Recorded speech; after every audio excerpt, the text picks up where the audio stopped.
Hi guys, welcome to Madrid Pundits, a channel for the Madristas by the Madristas and of the Madristas. This is Suryansh. आज का video है about forwards. आप लोग यही पूछते रहते हो कि कौन सा फॉरवर्ड साइन करना चाहिए, नहीं करना चाहिए। तो आज मैंने लिस्ट बनाई है 4 फॉरवर्ड्स की जिनकी हम बात करने वाले हैं। इनमें से मैं एक नाम को पहले ही रिजेक्ट करना चाहूंगा क्योंकि वो एक हाइपोथेटिकल सिचुएशन में आएगा and we should respect the other team as well. And I do think कि वो अभी तो कोई चांस ही नहीं है कि वो आ जाए, and that is Erling Haaland. तो अब वो जो 3 प्लेयर की लिस्ट बची है उसके बारे में आज डिस्कस करते हैं। तो सबसे पहले मैं जिस नाम से स्टार्ट करना चाहूंगा वो है डुसन व्लाहोविच।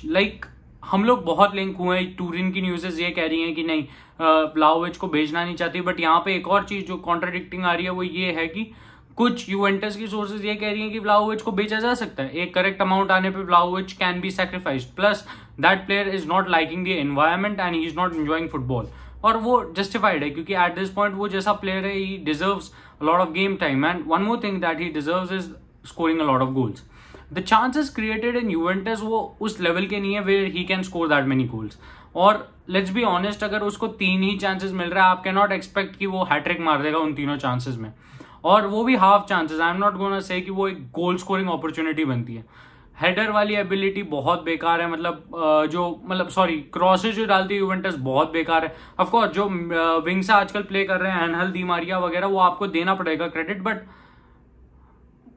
क्रॉसिंग नहीं है जो व्लाहोविच करता है। जो व्लाहोविच को वो पोजिशनिंग, एक fox in the box profile, एक कनेक्टिंग, वो नहीं बन पा रहा व्लाहोविच का।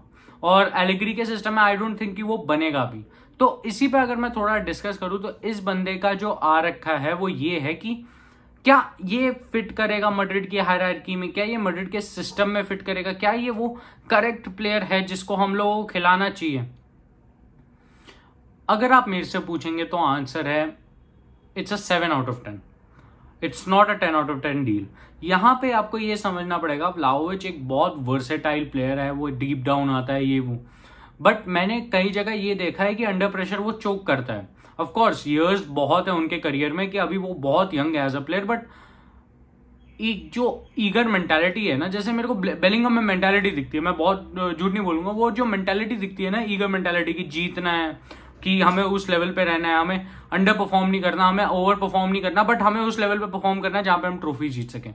वो मेंटालिटी मेरे को व्लाहोविच से नहीं इमिट होती। ये एक पॉइंट हो सकता है जो मैं पुट करना चाहूंगा, ठीक है। और ये मेरे हर एक फॉरवर्ड के केस में, ये मैं सेम चीज मैं बाकी 2 फॉरवर्ड्स के लिए भी बोलूंगा ही।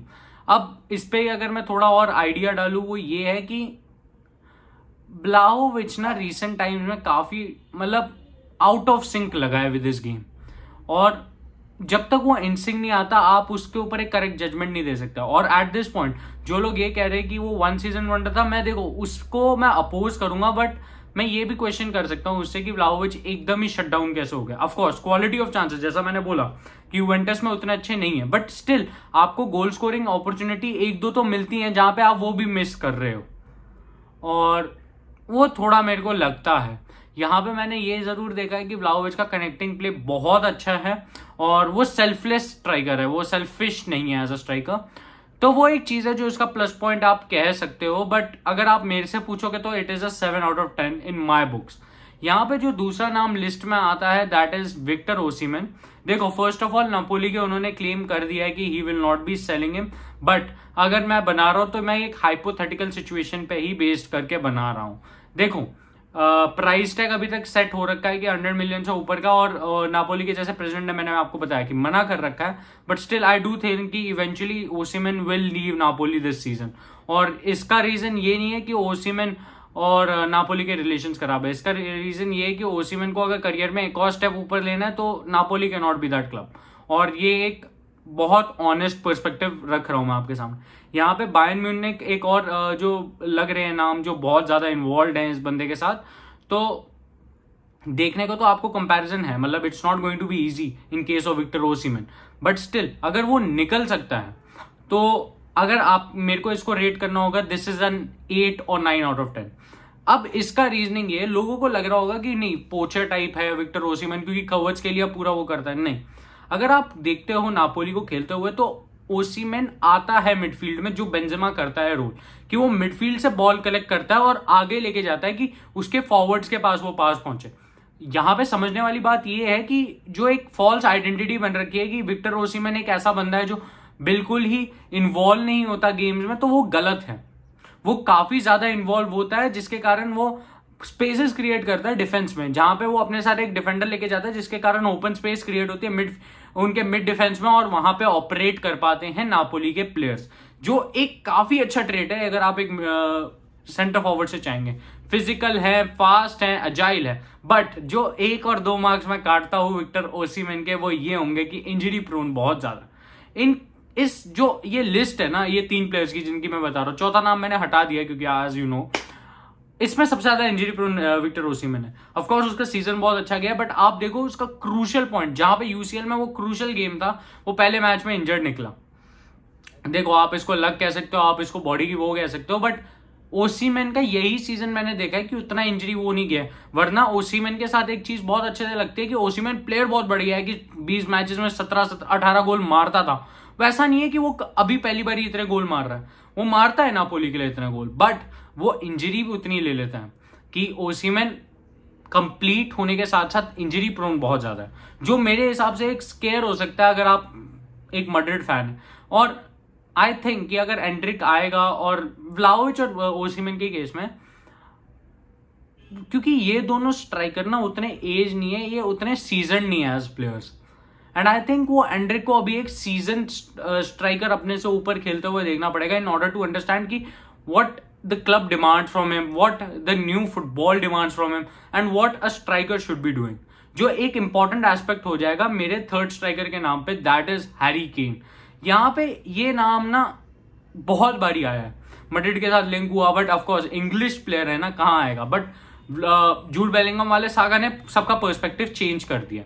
यहाँ पे अगर आप मेरे से पूछेंगे तो Harry Kane should be on top of the list, क्योंकि वो बेस्ट प्लेयर है जो अभी मैड्रिड को ज्वाइन कर सकते हैं। In terms of creativity very good, in terms of physicality very good, in terms of being a fox in the box very good. Imagine a player scoring 26 goals और 27 goals with a team which does not create. उनके sole creator भी वो है, और उनके goal scoring opportunity वो goal scoring player भी Harry Kane ही है। अभी रिसेंटली क्रिस्टल पैलेस के अगेंस्ट उनका मैच हुआ, उसमें भी गोल किसने मारा? Surprise, it's Harry Kane. तो आप देख सकते हो कि हैरी केन ओमनी प्रेजेंट है उनके लिए हर जगह, और ये आपको दिखता है कि वो कितना ज्यादा वर्सेटाइल है प्लेयर और कितना ज्यादा डिपेंडेबल है। यहाँ पे अगर एक और चीज जो मैं एडअप करना चाहूंगा वो ये है कि हैरी केन का जो लॉन्ग बॉल्स हैं वो विनीशियस और रॉड्रिगो के लिए काफी ज्यादा लीथल हो सकते हैं, जहां पे वो लोग इन्वर्टेड अगर विंगर्स की तरह खेलेंगे तो हमारे पास गोल स्कोरिंग अपॉर्चुनिटीज बहुत बढ़ जाएगी। और ये लोग जो बोल रहे हैं कि क्या हैरी केन पीछे ही रहेगा, तो नहीं, he is a fox in the box as well. वो बॉक्स में रहने वाले प्लेयर्स में से भी है, he can be your typical number 9 as well. देखो Harry Kane does not have a lot of achievements in his life, और जैसा मैंने पॉइंट बोला व्लाहोविच के लिए नहीं लगता कि अगर वो स्पर्स नहीं छोड़ेंगे तो वो एम्बिशन नहीं दिखता हैरी केन से उतना मेरे को, जब वो स्पर्स नहीं छोड़ रहे। ऑफ कोर्स प्यार आपको जरूर दिखता है अपने क्लब के लिए, बट आपको वो एम्बिशन नहीं दिखता कि ये प्लेयर यहाँ पे कुछ करने वाला है।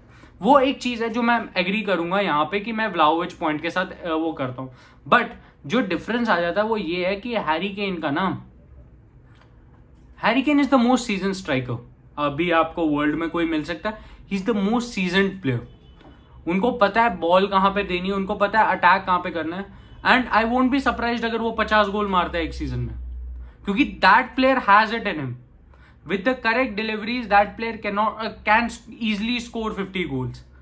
और जो लोग ये कहते हैं ना कि हैरी केन ऐसा है वैसा है, भाई देखो Holland is a very good player, but जब मैं हैरी केन को देखता हूँ ना मेरे को दुख होता है कि वो प्लेयर ने अपने करियर का क्या किया।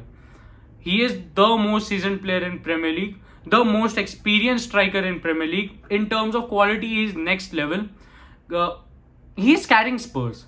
तो I think this is the right time आप हैरी केन के लिए जाए। अगर प्राइस टैग आप मेरे से पूछेंगे तो हैरी केन के लिए 80 मिलियन शुड सफिस है, क्योंकि अब वो अपने फाइनल ईयर ऑफ कॉन्ट्रैक्ट में, एंड आई थिंक डैनियल लीवी अब नहीं पंगा लेना चाहेगा, क्योंकि एट दिस पॉइंट दिख रहा है कि ये टीम एकदम डिस्ट्रॉटेड है, वहां पे कोई सेंस ऑफ यूनिटी नहीं है, वो सेंस ऑफ विनिंग वाली मेंटालिटी नहीं है। एंड आई थिंक अगर हैरी केन हमारे पास आते तो अपने करियर को एक करियर हाई पे छोड़ पाएंगे, क्योंकि आप चाहे 270 गोल ही मार दो प्रीमियर लीग में, if you don't have trophies आपको वो ग्रेड्स में नहीं कंसिडर किया जाएगा, क्योंकि इंडिविजुअल अवार्ड बहुत ज्यादा जरूरी है। और स्पर्स का नो ट्रॉफी जीत रहा ना एक क्वेश्चन मार्क बन जाएगा हैरी केन के कि was he ever that good, which I think कि फ्यूचर वाले जरूर पूछेंगे, बट हम लोग नहीं, क्योंकि हमने उन्हें देखा है। तो अगर मेरे को इनमें से रेट करना हो, my number 1 priority will be Harry Kane, number 2 Victor Osimhen and number 3 will be Dusan Vlahovic. But in terms of अगर प्राइस कैपेबिलिटी सबसे महंगे हमें ओसिमन ही पड़ेंगे, एंड आई थिंक व्लाहोविच और हैरी केन का पैकेज अराउंड सिमिलर प्राइस में पड़ेगा, जबकि व्लाहोविच के add ons I do think कि कम पड़ेंगे। आई होप आपको ये वीडियो अच्छा लगा हो, लाइक शेयर सब्सक्राइब पक्का करना, एंड मैड्रिड पंडित्स को 8K तक पहुंचाओ। एंड तब तक के लिए हाला मैड्रिड ईना दमास, और अपना अपना फेवरेट स्ट्राइकर आप बताओ कि आपका फेवरेट स्ट्राइकर कौन है and which striker you want for real Madrid. देखिए आई विल सजेस्ट कि अगर आप नाम लिख रहे हैं तो ऐसे लिखिए जो अचीवेबल है। अब हालैंड का नाम नहीं लिखना, मैं यही बोलूंगा कि हालैंड का छोड़ के आप किसी और का भी लिख सकते हैं, बट अचीवेबल होना चाहिए। Bye bye, take care, Shaba खैर।